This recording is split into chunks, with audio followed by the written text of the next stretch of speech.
Let's take a look at combining probabilities using the multiplication rule. Let's say that the probability that a randomly selected 40-year-old male will live to be 41, that is, they're not going to die before they reach their 41st birthday, is 0.99757, according to a National Vital Statistics report giving the citation. What's the probability that two randomly selected 40-year-old males will live to be 41? So this is an independent event, and that's the key here, is one male's life expectancy does not directly affect another male's life expectancy, except in some very specialized circumstances. For the most part, they are independent events. So we can use the multiplication rule to evaluate our probabilities. So what we're going to look at is the probability of the first male living to be 41, given that they're 40, is 0.99757.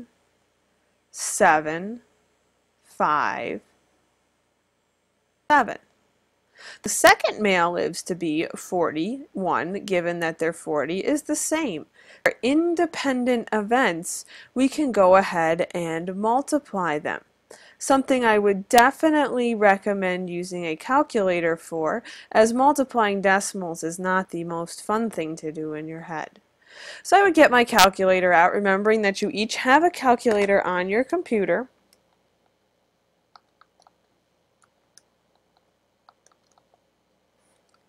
And get 0.99514.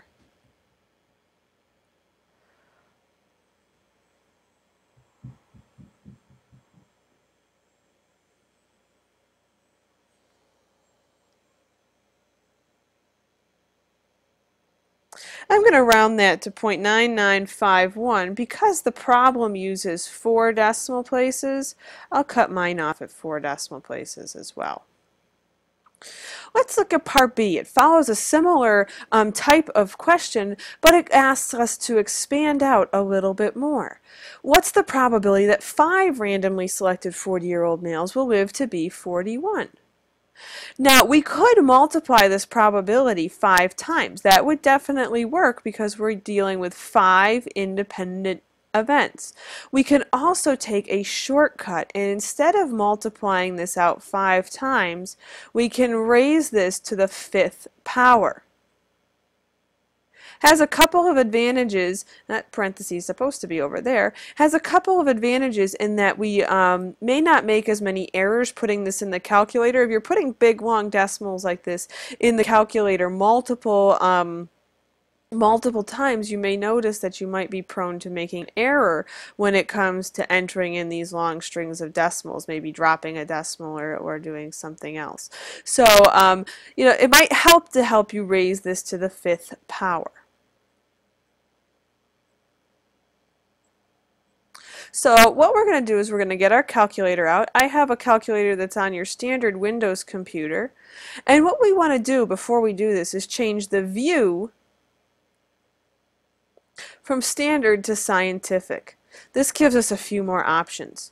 Now I can enter in 0.99757, and I can raise that, this little x to the y exponent button, 2 to the left of the number 4, to the 5th power, and press equals.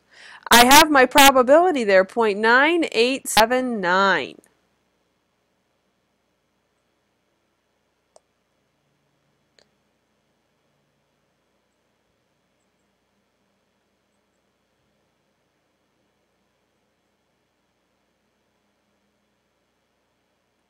Alright, now let's take a look at part C.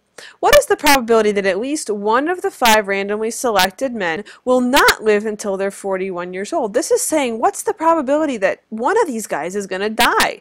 Kind of grim to think about, but you know, it does happen. And it's hard to figure out because it asked at least one. You could have 2 guys die, or 3, or 4, hey, all 5 of them could go. And that would meet the criteria of at least 1.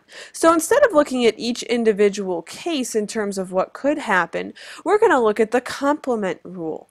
Now, if I have 5 40-year-old guys in a room with me, the probability they all live to make it to 41, their next birthday, is 0.9875. Part C is really asking the opposite. What's the probability at least one of these guys is going to die? Well, I know the probability they all live is 0.9879. I could subtract that from 1,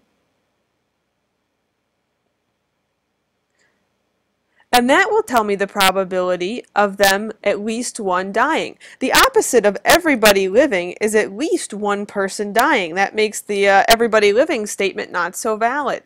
So 0.0121, or about a 1% chance. You may notice this is a very unusual event. 1% is fairly low, and that's to be expected. We wouldn't expect very many 40-year-old men to not make it to their 41st birthday. That's a little young to be going, and we would expect that to be unusual. If we were talking 90 to 91, well, that might not be as unusual, but you can see this is not a common occurrence. So be sure to use that complement rule to help you make a problem simpler.